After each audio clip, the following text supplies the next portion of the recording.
Hey guys, it's Abigail. Thank you for joining me today, and I hope you're having a wonderful Tuesday.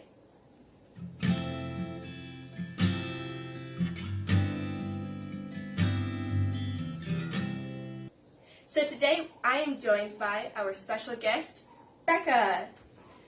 So today I'm just going to be asking Becca questions about her writing because she does a lot of books and she's written a lot. So we're just going to learn some things. So I'll learn some things and so will you guys.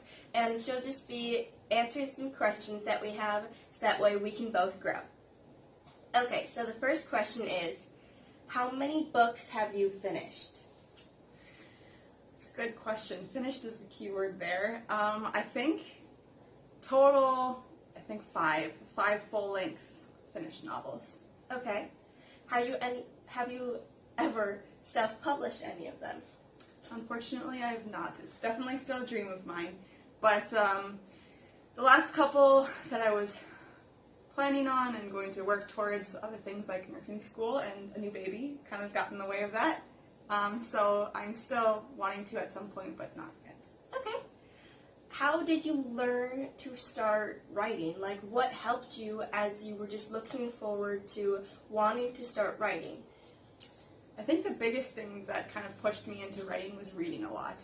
I read a lot of books, and especially in the first couple of books that I wrote, you could definitely tell what I was reading at the time because it definitely influenced my writing. So I think reading a lot really kind of inspired me to want to write my own.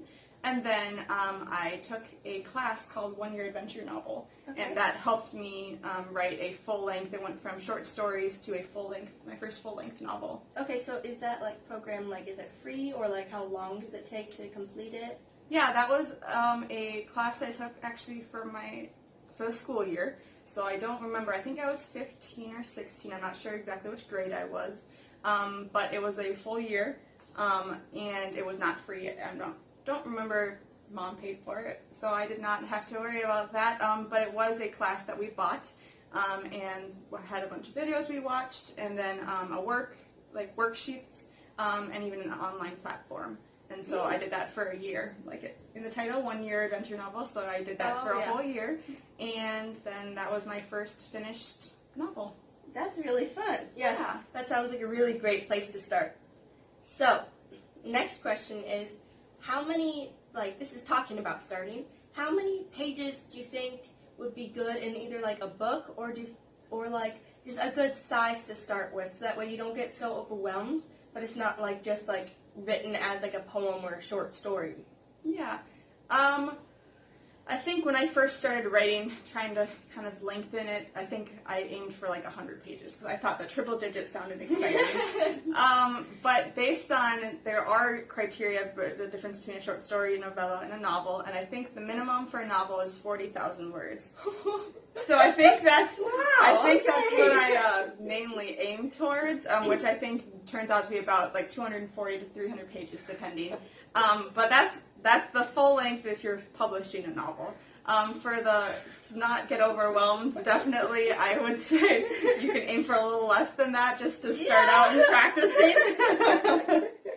Yeah, that right away when you said that number, I was like, oh. It's a very big, daunting number, and I guess it's best just to start anywhere and work towards that, because if you try to aim for that and you don't reach it and then you stop, that's not going to be beneficial. So like I said, when I first started writing, I was be like, oh, if I could get 100 pages in this, that'd be super cool. But yeah, I've aimed for 100 pages a couple times. It not worked, but that's a good place to aim, especially if you have the spirit and time and willingness to do it. What is the favorite type of character that you've ever written? My favorite type of character I've written, I think fantasy characters. Ooh. My fantasy novels where you can kind of go outside the box. I like the freedom it gives, not to have to make everything realistic. Being able to add wings, being able to add, play with them, being able to control fire, those kind of things, I think just adds a uniqueness to their character that I really like. So I think, my fantasy characters. Okay, yeah. What do you generally tend to, this kind of is going into it, but what do you generally go to if you're gonna start a book? like, what genre do you generally go for fantasy always, or do you ever like to write modern? What I mostly write is modern. I like modern mysteries, murder mysteries is kind of my go-to. I had kind of a 3-part series that I kind of combined into one. That was my fantasy, and that was so much fun and a lot with that. But I think for the most part, I go towards modern mysteries. I'm not super good with the historical. There's so much more research that goes into that. Yeah. So I have tried to do a couple of historical fictions, that kind of stuff, but I definitely prefer the modern where it's easier to know what I'm writing about, and I don't have to do as much, still have to do a lot of research, but less than you do when you're doing historical. What advice would you give to your younger self who has just started writing? I think don't afraid to be cheesy or fail or write silly things. I think definitely at the beginning I have some stories that I look back now and they seem really silly, but you have to start somewhere. And I think I value those stories even if I look back now and I'm like, oh yeah, that's why I didn't self-publish that one. That's why that one stayed in the dark. Just because you have to start somewhere, and every book you write, every page you write, you get better. And so just write what's on your heart, write what inspires you, if something pops into your head, even if it doesn't go anywhere, write it out, and it'll get better. Do you ever try to, stress writing? If you're, stressed and you want to just, get rid of stress so you start, writing, does that ever work for you? Because I know that I've tried that, and it, doesn't work, so I always have to go outside, take a minute to breathe, then come in, then I'll write, and then it'll be a lot better, other than trying to write down my stress. I think sometimes, I don't know if it'd be stress or more just I get something and I just get kind of stuck on it and I have to write it out. But I think mostly, I don't think writing is normally a go-to when I'm stressed. Like you said, I think normally that comes more with the creativity of the sitting down and thinking things through. I feel like sometimes maybe more like in a journaling way to kind of get out stress, but not so much writing novels. I don't think it normally stress write. What about writing a plot line? Do you tend to, because I know there's a bunch of different other plot lines. Generally, I'll just use 1 or 2. But do you ever, what is your plot line that you like to, not your plots, but your plot outline? Would you like to write the backbone of the story? So what's going to happen and small amounts of detail, that way you can go and expand later? Or do you like to just start writing and not know where the end is? It's fun, I think, to start writing and not know where the end is sometimes when something pops into your head and you get sometimes a scene will pop into your head and you're like, I have to write this out, this is going to happen. But then I feel like it's a lot harder to make it the full length if I do that. I think the best way, it seems harder at the time, but I think the best way for me is to do the outline and write a little bit each chapter, try to say what's going to happen in the chapter. Although it's normally small snippets, the very minimum, she's gonna be captured in this chapter. Okay, well I didn't say how, and I still have to figure all that out, and I have to write all the details, but just a couple sentences for myself to know, okay, this is gonna happen, then this is gonna happen, especially when it comes to mysteries, because a lot of the times it's the kind of the who did it, and so I kind of need to know who did it before I start writing it, so I think outlining is definitely the way to go for me, although, again, sometimes things pop into your head and you just have to write it out, even without knowing where it's going. Yeah. Lots of times I'll just I'll get a thought and I just need to write it down. Yeah. That's my favorite that's my favorite part of the book. Yeah. What's your favorite part of the book? My favorite is getting that hook, getting people really interested in the book as you're writing it, and so then they just want to keep reading more. I could write intros or prologues or whatever forever. That hook, getting them, it's trying to start on a cliffhanger, starting something that you open and you're like, oh my gosh, what is going on? I definitely love that part. And then obviously the ending, just wrapping it up and giving the closure. I really like that part too. I really want to know this question because I don't know the answer to it and I want advice. So I like to, like I mentioned, I like writing the hook. I will write the hook and then I'll just kind of lose momentum for the rest of the book because I really liked the beginning, but then I don't have the same enthusiasm for the rest of it because I actually have to write out the story. How do you keep the momentum going for the story so that way it's not good at the beginning and then blah for the rest of it.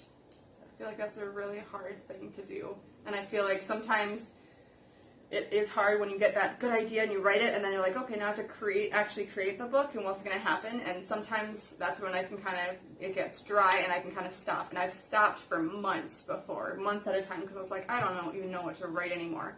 I think some of the biggest things at that point is brainstorming with other people, talking to them about it, like, okay, have them read the first section and then ask them questions about it, or what do you foresee, or what is this kind of, just bouncing ideas off of can kind of help spark that. Also, just going and reading other things, like books that are kind of similar to it, can kind of spark some when you're kind of getting that writer's block. Because I feel like that's the worst that's when writer's block hits me the worst, is after you've done the hook, after you're trying to outline it, and you're like, I just don't know where all this is going to go, and it does seem more blah than the beginning.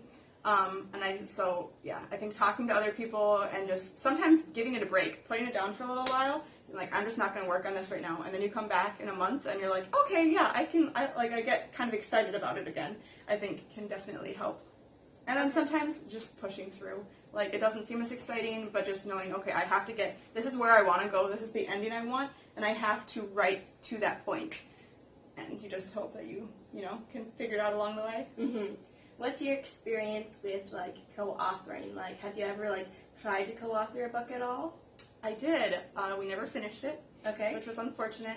And I think that's the biggest downfall that I found with co-authoring was just the time commitment and being as committed to it.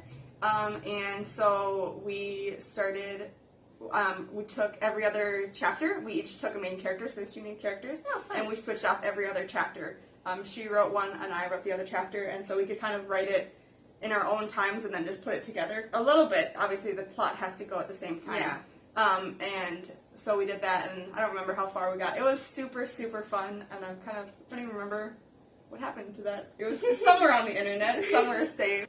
So another thing is, what do you use to write? Like, would you prefer to write on paper, like using a pen, or do you use a keyboard? And if you use a keyboard or like your phone or whatever you want to use, what application would you use or what website? Yeah, I started out writing, I think there was a couple things I wrote in a notebook, but then otherwise I transitioned to like just Word docs. And last year or a couple of years ago, I bought so it wasn't free, but I bought a program called Scrivener. Okay. And that has been, I like the outline. I like the way it outlines things. So it has different sections for chapters, different sections that you can kind of click on, and it's easier to get where you're trying to go in the book. You don't have to just scroll through Word doc to get to the point. You can kind of click on the document or click on the part in the document that you like. Okay. And so, yeah, I don't remember how much that one cost, but I know it wasn't free. But do you think it was definitely worth investing in? I do think it was worth investing in. Like I said, I've just been using Word docs up to that point, and it works just fine. But when you wanted something, you kind of had to scroll to get to that part in it. And this seemed a lot more simple and being able to, if you can like click on sections to be able to find it, that's a lot easier, especially if you're going for like a 200-page book. Then you don't want to scroll all the way down to the bottom. You can just click on the bottom to be able to get there fast. Yeah. That's super handy. Yeah. Well, thank you for joining me today, and this has been super fun. So thank you for having me. Yeah. And so I hope you guys have a wonderful day, and I will see you next week. Bye!